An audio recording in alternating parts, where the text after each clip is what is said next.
And welcome to another edition of the Traction Reaction Podcast. I'm Steve Zautke, along with the Polish Pipe. I'm Jeff Orloski. How are we doing today, Jeff? Fantastic. What's happening, Steve? A super fun weekend. I did a twofer on Saturday. Did Harry Miller meet at the historic Milwaukee Mile. We had about 50 vintage Indy cars out there running Friday and Saturday. Thanks again to the club for having me along as their historian, and I do their newsletters. I do a lot of promo stuff for them. Appreciate it. And then I went up to Slinger for the SRX Series. And Jeff, I have to admit, man, I was really impressed by the whole operation. I was impressed by the track with Todd Thielen, with Lynn Wagner on the PR side, everybody up there. Just a real fun event, and the feedback I'm getting from the people that were up there in the stands, they loved it. They had a great time.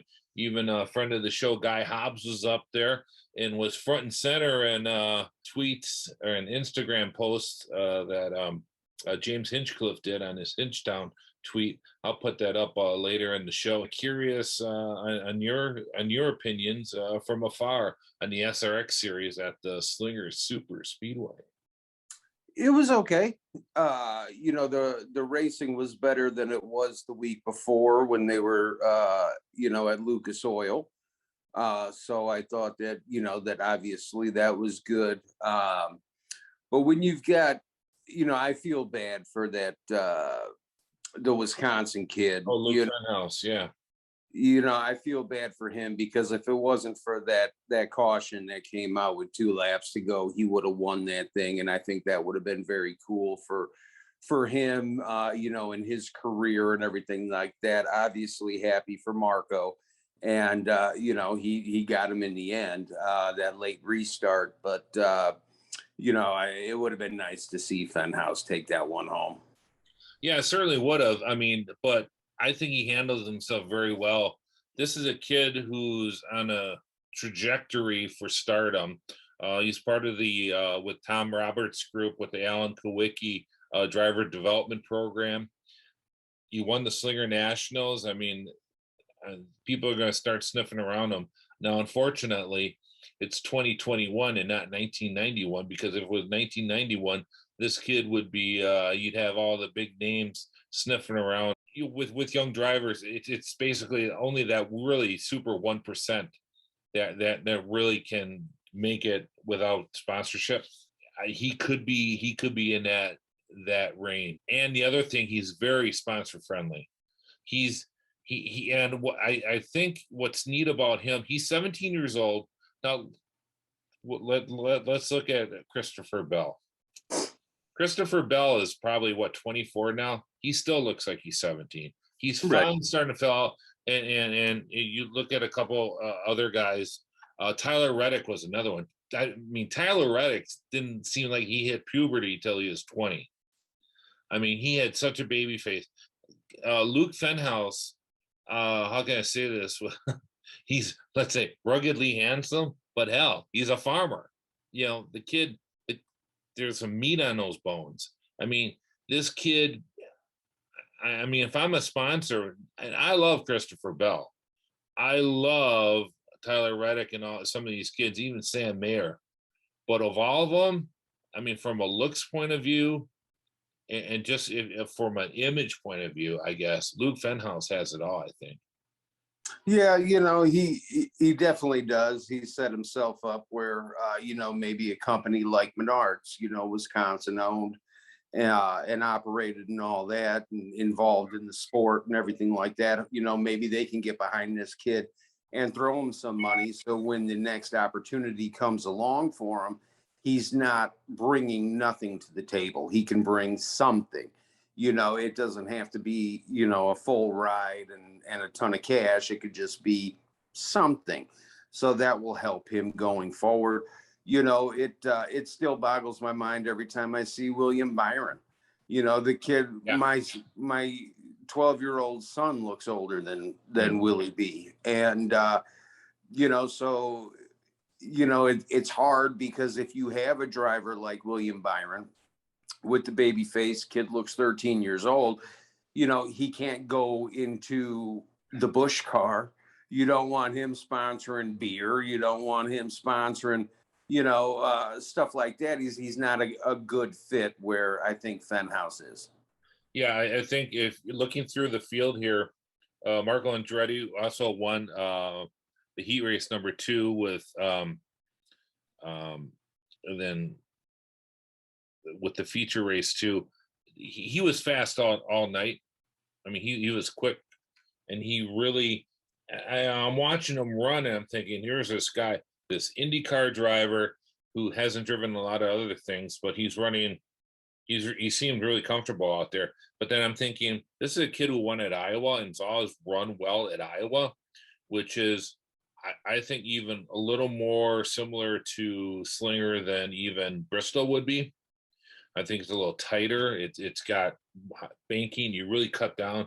Running an IndyCar at Iowa takes some balls, and he did that. Same thing with Richmond too. He ran at Richmond, and Richmond is a very tight. Well, we know. I mean, and running an IndyCar at Richmond is not like running a stock car. It's a lot quicker laps, and you're really.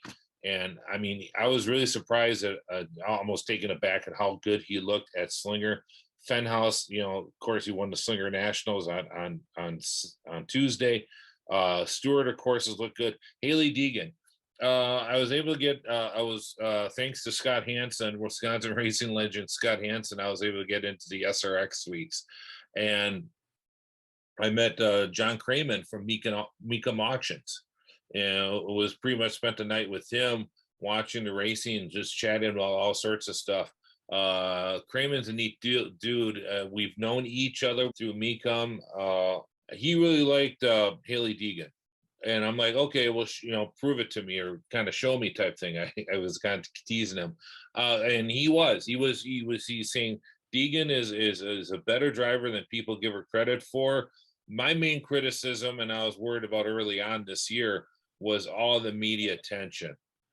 Just she's running 15th and just overboard going. Don't do that.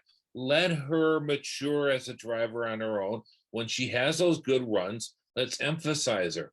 But what happens is you start pushing these drivers on people. There's a pushback from the public, and I think that was a situation with Hailie Deegan, and they've seemed to kind of calm down. I mean, I was impressed. I was impressed by. I'm more impressed by Hailie Deegan today, how she ran at Slinger, than I was with her, 2 weeks ago. My negativity towards her was how it seemed like the NASCAR media was pushing her on the television viewer. What's your opinion on Deegan over the last few weeks? Has it changed at all? Yeah, she's a better racer than I thought she was. Especially at Knoxville too. She ran well at Knoxville in that truck. She did. And, the problem that she has, and obviously it's not of her own making, is that she's a woman and she's attractive. And so NASCAR wants to put her front and center to try to bring in more fans, more following, all that kind of stuff. My concern for her is that she doesn't go down the same road that Bubba Wallace went down. Yeah. When all, well, yeah, with Danica, but with Bubba, it was kind of the same situation where, he was forced front and center because of the social issues and all that kind of stuff, and shoved down a lot of people's throats and all that, and it kind of backfired on him. And I hope that it doesn't happen with Hailie Deegan. It seems like it might, but she seems like she's got a good head on her shoulders. She's obviously got some some talent behind the wheel and everything like that. I would like to see her. It'd be nice if she could sit there and go under the radar for a couple years, get the experience she needs, and move on up the normal way. But she's going to be forced upon the masses because of the fact that she's a woman and she's good looking. Bobby Labonte looks strong too. Ernie Francis Jr., I was expecting a little more from him. Seemed to struggle a bit and got into some issues with Paul Tracy, among others. Impresto personality. Well, we had him on the Traction Reaction podcast earlier, and good kid, good head on his shoulders once again. looking for strong things from Ernie in the future. I'm kind of excited to see what he can do and what he can put together.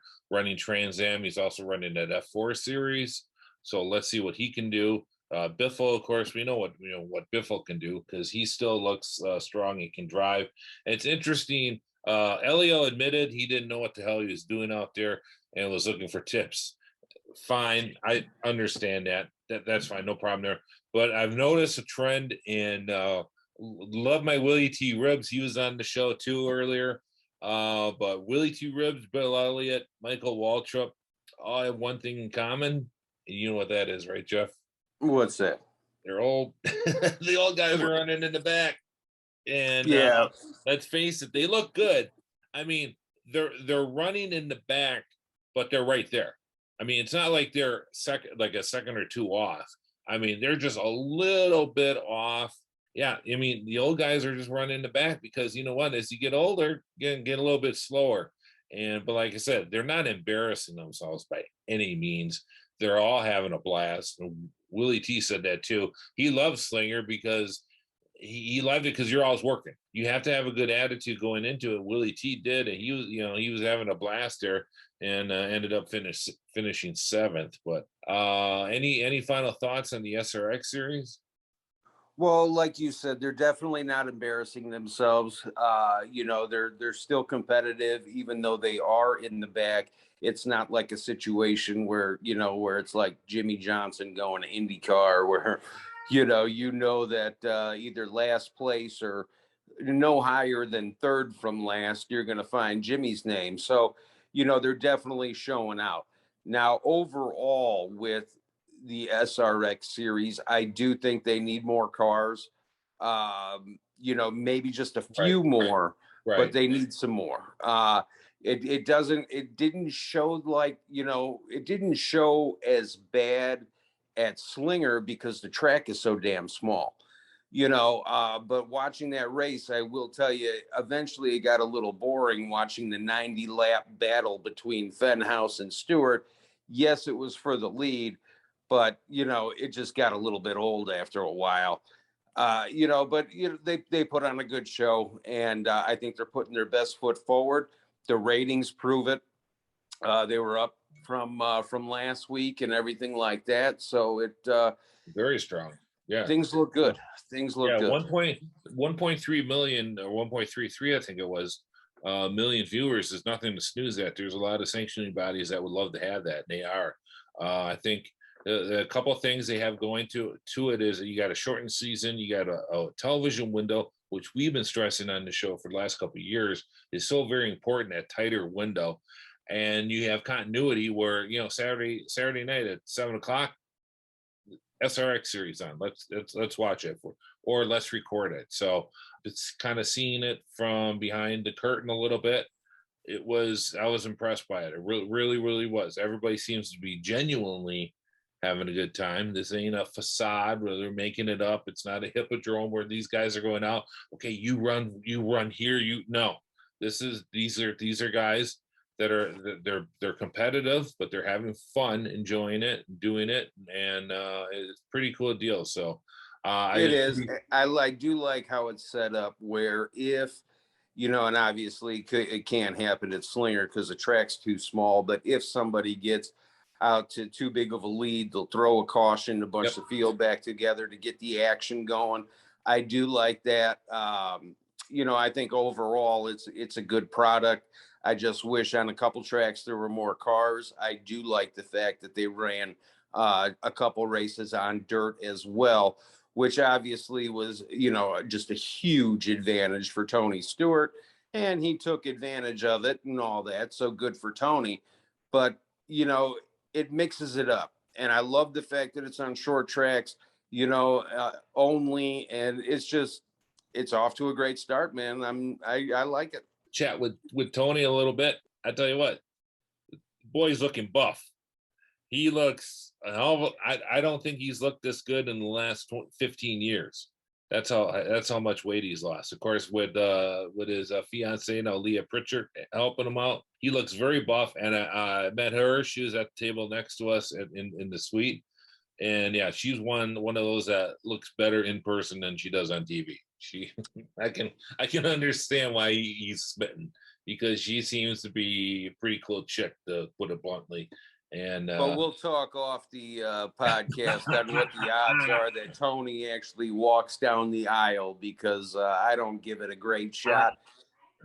She's 5'10" or whatever. She's taller than him. I mean, this could be it. I mean, like I said, I've met some of Tony's other girlfriends and that, but Leah's Tony can go to any city in America and pull some nice tails. So, you know, the fact that she's pretty doesn't really doesn't mean she's a drag racer. She's a gearhead, so you got to give her some props there. So absolutely. All right. Traction Reaction Podcast. Please don't forget to like and subscribe to the podcast below, and we'll chat with you next week as we talk about the world of racing on the Traction Reaction Podcast.